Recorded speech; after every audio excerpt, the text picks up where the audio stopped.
Hey guys, Ramsey here. Welcome to another video. Today we have a early impression video on a discontinued gem fragrance from the year 2010, and it is called Halston Man Amber. Now, there have been a couple folks in my circle who have continuously reminded me just what a great house Halston is, and you know they are a house that had a big claim to fame in the 70s and 80s. You think about Studio 54 and, Tom Ford saying things like Z14 basically inspired him to be, the designer that he is. This was his scent this was his signature scent, if you will, back in the 70s and 80s. And so Roy Halston was kind of like this iconic, sort of American designer that made Tom Ford want to be the Tom Ford that he ended up turning into. He was Tom Ford before Tom Ford was Tom Ford, if that makes sense. For folks now who just don't understand how huge Halston really was, there's a beautiful documentary. I think it's on Netflix, but you can maybe find it on YouTube or something, about Roy Halston, his upbringing and his whole story. It's an amazing story, really. And so today we're going to talk about not one of the original iconic Halstons, which I will do a Vintage Hall of Fame review on this and 112 and Halston 101 from the 1980s at some point as well. But today we're going to talk about another discontinued Halston fragrance. And this goes all the way back to 2010, which seems like yesterday to me, but it was actually 15 years ago. And this is called Halston Man Amber. So Halston Man Amber, I don't know who the perfumer is, but I can give you kind of a quick synopsis of the notes here. So in the top, we've got, let's try this again, Ramsey. In the top, we've got geranium, thyme, and bergamot.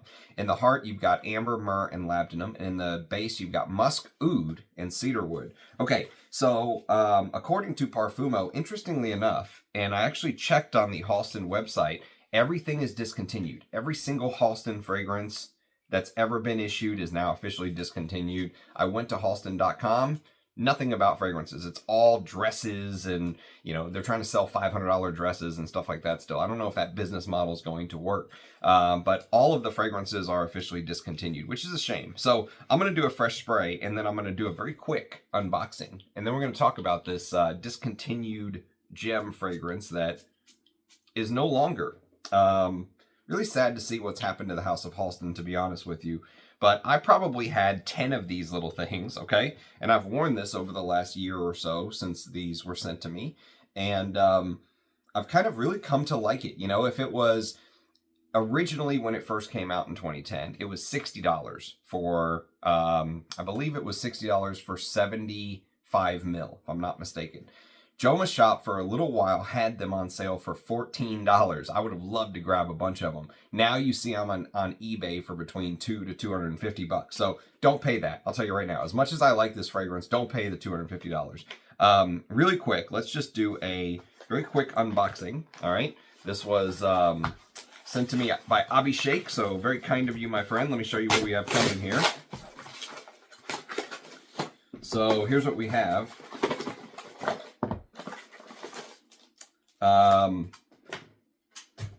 So this is actually really cool. Look at the packaging that he's got here. I like this almost crocodile looking holder. That's really, really nice. And inside you have this little bad boy, which is from Kashti, which is a brand that I really rate. They are a natural Indian brand. This one's called Imperial Tabac. And I actually reviewed one of their attars on the channel. I can't remember which one. There's a handful of them. But this guy is really big into natural perfumery. He doesn't like using synthetics. He likes real ouds and real musks and all of that kind of stuff. So definitely a brand that you'll be hearing more about on the channel. Let me see if Imperial Tabac is already loaded into... So there was an Imperial Tabac Attar that Kashti released in 2022 that I believe is discontinued. I don't know if the notes are going to be the same as the perfume. Oh, he put them here. Very nice. Sandal, Civet, Oak Moss, Baltic Amber, Oud Assam, Oud Prasheen, Patchouli, Oud Sumatran, Tabac Rose, Carnation Clove, and Ambergris. So Very nice packaging. I really like this. I really like this right here, the little package that holds it together. Very beautiful. Very well done. Impressed with the packaging. So I will report back on the scent. I gotta give it some wears. And then he also sent me this one called Rosé, I guess is how you pronounce it. I assume it's not Rosette, but Rosé. And you can almost see it almost looks like these are, you know, handmade. They're very nice. You can see the attention to detail. So let's see. Rosé. I don't know if it's also on the back.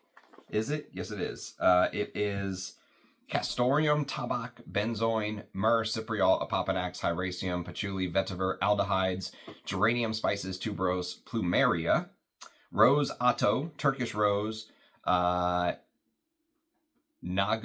Rose, I'm not familiar with that one, Neroli, Mint, Cardamom, Egyptian Geranium, and Hindi Oud. I do love a good Rose Oud.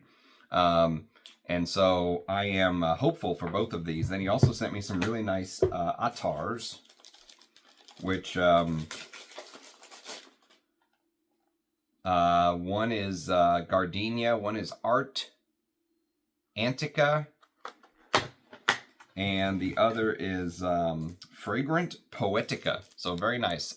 Been really getting into attars lately, so excited to get to try these. So thank you, my friend. Very, very kind of you. And looking forward to trying more from the brand. And hopefully in 2025, you will see some more reviews from the house of Kashti.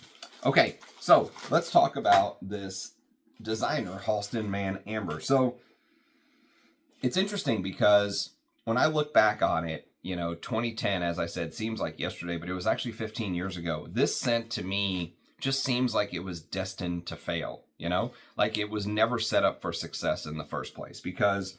So what they did is they basically took the original, very iconic, I call this the blood cell bottle, almost like you took a red blood cell and pinched it, you know? And that pinch turned it into this very iconic looking bottle that, interestingly enough, was designed by Elsa Peretti, I believe her name was, if I'm not mistaken. And yeah, Elsa Peretti designed the bottle, and she has a very famous jewelry business. She was always known for these amazing parties. She was one of Roy Halston's best friends, if not his best friend. And they would always go out to Studio 54 and party, and you'd see them out in, you know, the 70s, 80s scene. You can imagine the drug, sex, rock and roll, all the stuff that went on, right? And she was right there in the middle of it. But she actually got out on top, whereas Halston, I feel like at the end, really kind of lost everything. He lost the right to his businesses and all that stuff, and his downfall was pretty tragic, actually. She got very, very lucky because she had this jewelry business, and she I think she still either makes jewelry or has some sort of contract with Tiffany's where she will make some of their jewelry. I'm not sure exactly how it all works, but she has a very successful business, and she designed this bottle. Well, they basically took, the reason I'm going through this is for Halston Man, you can almost see the gold lettering there. And if you just look up the bottle, you'll notice it's the exact same red blood vessel, red blood cell bottle that looks like they pinched, but they painted it in gold. Okay, so they gave it this sort of golden Middle Eastern, you know, sultan sheikh looking kind of pizzazz. You know, this very Eastern Oriental style pizzazz, which, you know, at the time, obviously, this was when the oud craze was going crazy. Everything was starting to shift to the Middle Eastern style of perfumery. I understand why that they did it, but if you go take a look at Halston's just releases as a house, you don't see very much that was very popular in the last 15 years or so. Just doesn't exist, you know? They released the original Halston Man 1 year before this. So the original Halston Man came out in 2009. That's also discontinued. It's much more this lavender, fruity, passion fruit, you know, minty kind of thing. So of the two, I haven't smelled Halston Man, but my guess is I would probably like the Halston Man Amber a little bit more. But this was basically a flanker of a fragrance that I don't think did very well. And unfortunately, after that, 2010 is one of the last fragrance releases from the iconic house. There's really not much after 2010, at least not on Parfumo. If there was some, it's not listed on there. So it really doesn't feel like they got very much backing, you know, from the house and the marketing and all this stuff. It already feels like Elizabeth Arden, who was the distributor at the time, just doesn't feel like they gave them the proper backing. But I would like to know who the perfumer is. I'll tell you that. That would be very interesting to me. So, you know, you have to remember in 2010, anyone who was anyone had an oud fragrance, right? I think Creed released Royal Oud in 2011, and Tom Ford Oud Wood came out in 2007. So we're right in that sphere of where anyone who was anyone was releasing these type of oud fragrances. And so many houses started to do this, not really a trick, but a release where they will list something as amber, because amber didn't have the stigma that oud had. And you have to remember, in 2010, there were a lot of people that still had no idea what in the world oud was. And so what many houses started to do is they started to release this amber with this Middle Eastern twist where they would work oud into it. And that's basically the genre of the fragrance that this falls into. So if you've ever smelled something like Davidoff's Amber Blend, which came out, I think 5 or 6 years after Halston Man Amber, but follows in that same sort of footstep. It's another very classical house. You know, Davidoff's best fragrances came out in the 1980s, and they're trying to sort of revive the brand by issuing newer things. And here they've basically done this Middle Eastern style amber. They did a couple of these. If you see any of these Davidoff bottles in this particular shape bottle, it means it's in this Middle Eastern style collection, if you will. And so that's the very first thing that came to mind when I smelled Halston Man Amber for the very first time, was this amber, but in this Middle Eastern twist. So you have to keep that in mind, because oud to me does play a pretty big part of this. Also, you could think about something like the original M7, which I know I said Tom Ford Oud Wood in 2007 set off this sort of oud explosion, if you will, and it did. But I don't think it could have happened if it wasn't for Tom Ford's working with Yves Saint Laurent and being the creative director whenever M7 came out. I believe this was 2002, if I'm not mistaken. And so if you know these type of oud fragrances, you know, these very Western style oud, but early on oud days, that's the type of hit of oud that you're going to get in Halston Man Amber. So how does it smell? So basically, the very first thing you're going to pick up is the oud, the oriental side of things. You're going to notice that this is a heavy fragrance, okay? It's resinous, it's balsamic, it's thick, it is ambery, but you're going to get the oud right from the beginning. Now, what they've done is that instead of just going, okay, you want oud? Here you go. Like some of the previous oud fragrances that I've discussed on the channel, this one has a little bit more tact about it. So basically what they've done is they start to introduce these more uplifting, easier to digest notes from the very beginning. So the first thing you're going to notice is you'll get a little hint of this citrusy, like herbal smell, which is thyme, okay?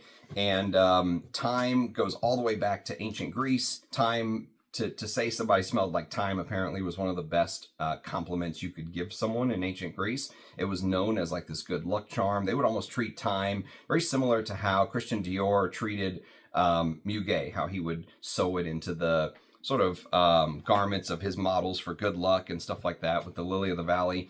That's a lot of that kind of ideal is how the ancient Greece would treat thyme. So thyme has this very aromatic herbal sort of, it can also have this minty, earthy, citrusy thing to it as well, but you get a little bit of that, especially the aromatic side, and it makes the introduction into those heavier oriental notes, I think, a little bit easier. Some folks may not like that opening. I don't mind it at all. I understand exactly what they're trying to do. It blends with the bergamot very well. You know, thyme can also have this citrusy side to it, and that just seamlessly blends with the bergamot itself, and some geranium, okay? So the geranium adds a little bit of this slightly floral, and I think whenever you smell this, there's probably some unlisted spices, and I think it's probably a combination of, there are some unlisted spices in here, some Middle Eastern style Spice Bazaar type spices that are blended into this. And also geranium can come across as very spicy, all right? And so the green touches of the geranium mix with the herbal touches of the thyme, the citrusy parts of the thyme mix with the citrusy parts of the bergamot, and it's a very seamless opening. For a designer, it is very, very seamless. But you're gonna notice from the very beginning that the sort of oud note that you're going to smell, and I can smell it from the very beginning. So talking about this is tough, especially in 2025. If you would watch my very early videos from, let's say the first year of having the channel, I remember getting up here and going, I am not an oud head. I don't know oud. I know of oud, but I'm not like a master of oud. I couldn't tell you the differences between Philippine and oud from Laos and Vietnamese and Thailand and all this stuff, right? Now I feel like I've gone down that rabbit hole. And so going back to a basic designer oud for some folks could be hard. And I will tell you, the smoky aspect of it does come through. So I read somebody, I forget where, but somebody once said that this fragrance has this firecracker-like feeling to it because of the oud, and there is some truth to that. Imagine you're burning like a black cat or something. Before the explosion, you kind of get the sizzle, and that sizzle might give you a little bit of smoke. And you get a little bit of that in here whenever you're smelling this. But the problem with the oud ingredient in here is that it gives off this very synthetic, I would almost say like this dull hum, like this hum in the background that is just there. It's just this synthetic sort of hum that you can smell almost instantly, although the opening slightly diverts your attention a little bit because you can pay attention to the thyme and the geranium, the floral aspects of the geranium, the rosy aspects. So it's not a rose oud though. Don't worry about that. Even though the geranium has rosy aspects and there is oud, this is not a rose oud, but it is 2010. So you have to remember that these are the very early days of doing an oud accord. There were probably very limited materials. Now in the last 15 years since this fragrance has come out, there's been a ton of stuff that have come out as far as, recreating this oud note for perfumers to use that probably just wasn't available. Probably just was not available to whoever created this fragrance at the time, and so I would love to know who the perfumer is, because I think they did a great job with what they had to work with, because you start smelling these very expensive real oud fragrances, the Arise Ladores, the Ensar, Sultan Pashas, all this stuff that I've talked about and reviewed on the channel. You could easily fall into the trap where you go back to something like this and you're like, I don't like it. It's cheap, it's synthetic, it's got that dull sort of hum in the background that I was talking about that just doesn't go away. You can smell the synthetic aspect of the quote-unquote oud note in here. But the thing is, I've often said from the very beginning, I allow myself to go in all of these different categories. I don't force myself into one. I like what I like, and you have to kind of follow your nose. If your nose starts taking you down a certain route, whether it's vintage, whether it's the real oud artisanal route, whether it's designers or niche, let your nose go where it wants to go, follow it. But one thing that I've always done is I like to go everywhere and try all these different things. And so for me, even though this is not going to obviously compare to a Arise Ladore or Ensar or something, Jinx fragrance or something like that, I allow myself to enjoy these. And even though the synthetic qualities come through, there's something about me, and always has been, even from the beginning. You have to remember, I wore an entire bottle of oud wood. I went through the whole damn thing at one point. It was almost a little bit of like a signature scent for me. I also wore an entire flacon of royal oud. And so these type of Western style oud fragrances don't put me off at all. Actually, I really like them. And so this falls into that category. I can find myself picking out that little oud touch, but I still enjoy it, if that makes sense. So this highlights this very exotic, sort of the brand wants to highlight these Middle Eastern trends, because that was big back then in 2010. The oud craze was really in full swing in 2010. As I said, anyone who was anyone had an oud fragrance. And so the brand and the marketing, if you can find some of the old marketing, which was not easy to do, by the way, but they're going to highlight things like refined, Middle Eastern, luxurious, seductive, those are the words, and they put it in this gold bottle and stuff like that. They're trying to like elevate the Halston brand back to what it was, because by 2010, many people from my generation, the only time they ever saw a Halston fragrance is whenever it was at TJ Maxx or Ross or something for $6.99 on sale. They never knew the days where Halston fragrances sold for hundreds of dollars. They just didn't know them. That was their previous generation who knew Halston as that brand.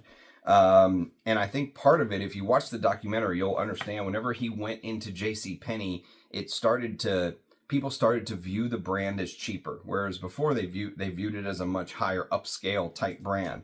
And so this particular fragrance, which is sad because it's like the last of the Halston fragrances. I hope they revive the brand. I hope somebody with some knowledge into the past, like a Tom Ford who loved Halston. There's a rumor that Tom Ford wanted to basically be Halston so bad he bought the house Halston lived in New York. Tom Ford owns that house. I would love to see someone like a Tom Ford who now that he's officially sold his brand to Estee Lauder or whatever it is, he can, now that he has the time on his hands, work on a project like reviving the brand of Halston. That would make me very happy. For somebody with some real knowledge and foresight to go back and revive some of these amazing classic Halston fragrances. But they're trying to bring the brand back into that luxurious prominence, if you will. And so they're highlighting these words like, luxurious, seductive, refined, the oriental touches, all that stuff. And so once that herbal opening in the heart starts to give way, you get that, oud hit almost instantly, although it is balanced between being soft and being, oud is going to have a little bit of a scratchy, harsh woodiness, and that is there as well, especially in the synthetic oud creations. But what ends up happening is as you work your way into the heart, that is where the name of the fragrance and the actual fragrance, how they come together, that is where the fragrance and the name really sort of mesh together, if you will. And it's surprisingly well blended, all right? For a fragrance that is synthetic in smell, most designers have that synthetic side to it. It is surprisingly well blended. So once you get into the heart, there's a couple notes that start to come into the play that make up this amber accord. One is myrrh. The myrrh here is beautiful. It's probably one of my favorite notes in Halston Man Amber. And to be fair, I love myrrh. I am a myrrh lover through and through. You can go watch my reviews like Oriental Velours from Les Indemodable and stuff like that to see how much I love myrrh. But the myrrh here starts to smell slightly boozy, like there's a boozy, earthy, fungal quality to the myrrh here that I absolutely love. And it's combined with the stickiness of labdanum. If you've ever actually held labdanum in your hands and put it together, it's like super glue. If you actually touch the actual labdanum resinoid, it is like super glue. And so imagine that sticky labdanum mixed with this amber accord. Now remember, the oud twist is there, but this is where maybe the oud, as you reach the heart 2-3 hours in, this is where the oud maybe takes a little bit of a backseat. It still has that constant hum in the background, but it allows the myrrh, labdanum, and this amber accord, which remember, amber is not a note that they can just basically distill. You can't just take amber and distill it.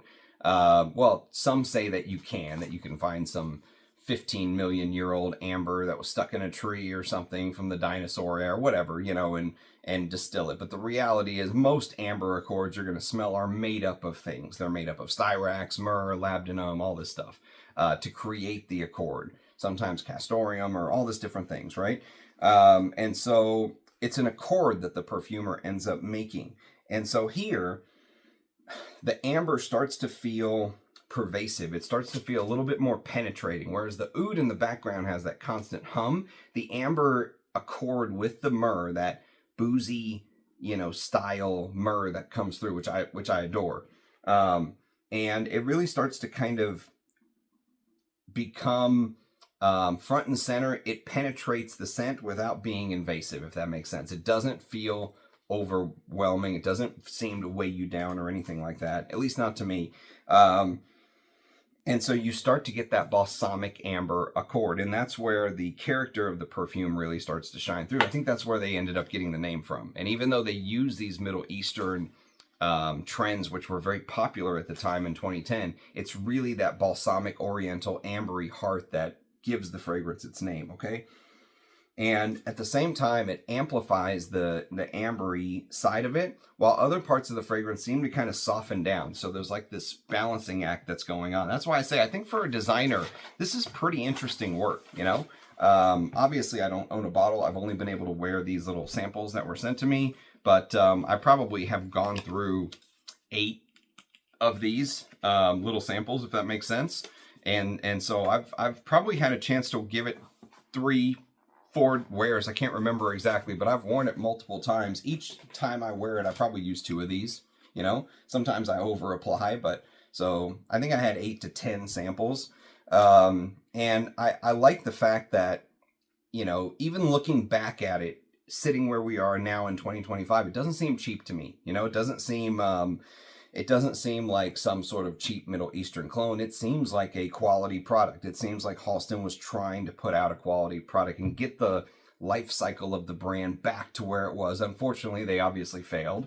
But this does seem like one of those efforts that a frag head 15 years later can look back and kind of appreciate, if you will. So, as I said, I went to Halston.com. There's no perfumes on there at all. So I'm guessing the perfume line is completely dead. If anyone knows what's going on with Halston, if they're all discontinued or, you know, if you have to only buy them at certain places, I don't know. But they seem much more interested in selling their $500 dresses than they did perfume. So it's funny because I've been thinking a lot about the future of designers, because I saw Mark from the Robes 08 channel put out a video saying that he's, you know, is he done with designers? I think that was the title of the video. Am I done with designers? And I think it's kind of one of those things where for me, I will always enjoy wearing a designer every now and then. I've kind of got to that point where, especially these more modern designers, like every now and then I can wear a Halston Man Amber, a Dior Homme Parfum, or, you know, something like that. Obviously the vintage designers, that's a completely different question, I think. You know, you talk about the Anteises, the Bellamy's, I could wear those forever. The Cuir de Russes, Chanel Cuir de Russie. But these more modern designers, every now and then, once every week or couple weeks, let's say, I will just reach for something and wear something like this that it may be easy to overlook or point out only the negatives, but I sort of allow myself, like I said, to experience the fragrance and enjoy it. And that's exactly how I feel about Halston Man Amber. If I could have bought a bottle when it was on sale at Joma's shop, you can actually still look it up. If you look it up on Joma's shop, you'll find that it's listed at $13.99 for 75 mils. If I could have found a bottle at discounters like that, I would have loved to have a bottle of this. I think it would have made a great collector piece, especially for somebody who likes discontinued fragrances like myself. Unfortunately, you know, that ship has sailed. Now they're selling for hundreds on eBay, but I enjoy the scent. If you guys have any experience with it, I know it's kind of a under the radar type release, but I like doing these reviews where very few people are talking about them. That's just one of the things that I enjoy. If everyone's talking about Dior Homme Parfum, I want to be over here talking about whatever it is I want to talk about. I'd rather talk about Kashti and, you know, this discontinued Halston Man Amber than what everyone else is talking about. So that's kind of my take on it. I'd love to hear yours. As always, leave a comment. Let me know you watched the video. Appreciate the support, everyone. Cheers. Catch you next time. Bye-bye.